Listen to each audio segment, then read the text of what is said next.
Magandang araw mga bata. Sa araw na ito, pag-aaralan natin ang mga iba't ibang magagalang na pananalita. At sana matuto tayo gumamit ng mga magagalang na pananalita na ito sa ating araw-araw na buhay. Tayo na't mag-aral. Ang unang magalang na pananalita ay salamat po. Sa salitang Ingles, ito yung thank you. Ang sunod naman ay walang anuman po. So, ang walang anuman po, ang ibig sabihin niyan ay you're welcome. Ang sunod naman ay ang opo. Yes sa salitang Ingles. Tayo kasi meron tayong po at meron din tayong hindi po 'pag hindi naman. Pagka ayaw natin, sinasabi nating hindi po.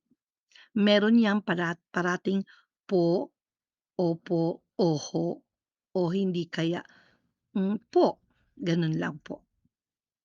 Sunod diyan ay sabihin nila or natin, "Maaari po ba?" 'Pag sinabing maaari po ba, ikaw ay, um, may gusto kang ipagawa sa iyong kaibigan o, kanino man. So, ikaw ay, um gusto mong siya ang gagawa para sa'yo. So, sasabihin mo, "Maaari po ba? Maaari po ba akong humingi ng iyong pagkain?" O di kaya sabihin mo, "Maaari po ba akong umupo sa tabi mo? Maaari po ba?" So, sa salitang Ingles, you are asking a favor. You're asking a favor, opo. Ang sunod naman ay "Paki po." Ang paki po, paki naman, paki po, 'yan. Sa salitang Ingles ay please, please.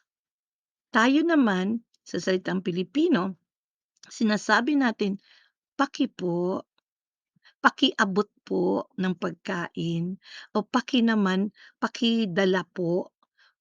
Gano'n po. Ang susunod ay makikiraan po.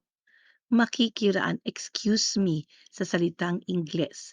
Makikiraan po ako, excuse me, 'yon.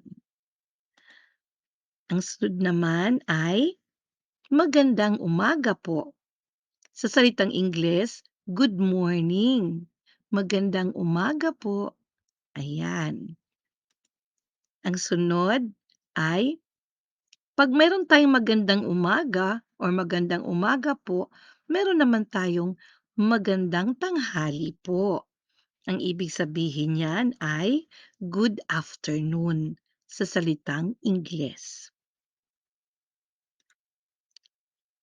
Ang sunod ay magandang gabi po. Magandang gabi po pagka gabi na or sa salitang Ingles, good evening. Ang sunod naman ay magandang araw po. Magandang araw po, halimbawa, ngayon ngayon ay, pupunta kayo sa klase ninyo, gusto niyong sabihin, magandang araw, ayaw niyo ng magandang umaga, so puwede niyong gamitin ang magandang araw po. So 'pag sinabing magandang araw po, sa salitang Ingles, good day. Good day to all, to you, good day to you. So, sa salitang Pilipino, magandang araw po, 'yan. Ang sunod naman ay magandang hapon po. Magandang hapon pagka hapon na o di kaya, um, 'pag 1:00, 2:00, 3:00 ng hapon, sasabihin na ninyo na magandang hapon po. Sa salitang Ingles, good afternoon, ayan. Tapos meron tayong maraming salamat po. 'Pag sinabing maraming salamat po, sa salitang Ingles ay thank you very much. Maraming salamat po. Yan. Ang sunod naman ay ingat po kayo, ingat po kayo. Ang ibig sabihin niyan ay take care. You take care. Ingat po kayo. Yan. Ang sunod ay maaari po ba? Maaari po ba, meaning to say, can I or may I? Sa salitang Ingles, may I or can I? Maaari po ba? Yan. Maaari po ba akong kumain sa tabi mo? Maaari po bang kunin yung mga gamit mo, linisin mo? Ayan. So, can you please fix your things or maaari po ba akong lumabas? May I go out? Ayan, na. Sunod ay paumanhin po, paumanhin po. Sa salitang Ingles, ito yung I'm sorry, 'yan. Paumanhin po, I'm sorry, sorry po lola or paumanhin po lola, paumanhin po lolo. Sorry, I'm sorry, 'yan. Okay. Sunod ay patawad po.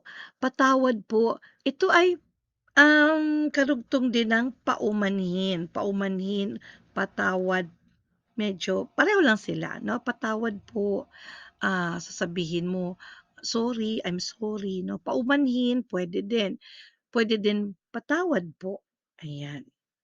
At ang pinakahuli ay ipagpaumanhin po ninyo, ipagpaumanhin po ninyo. So, 'pag sinabing ipagpaumanhin niyo po, 'pag ipagpaumanhin niyo po ninyo, um, ah, I'm really very sorry. I'm very sorry, ipagpaumanhin, ayun, very sorry. Ipagpaumanhin niyo po.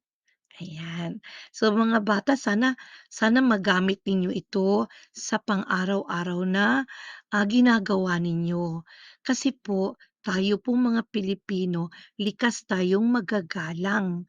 So dapat po gamitin natin din po ito sa araw-araw. Okay po? Sana po natuto kayo. So hanggang sa muli, paalam muna.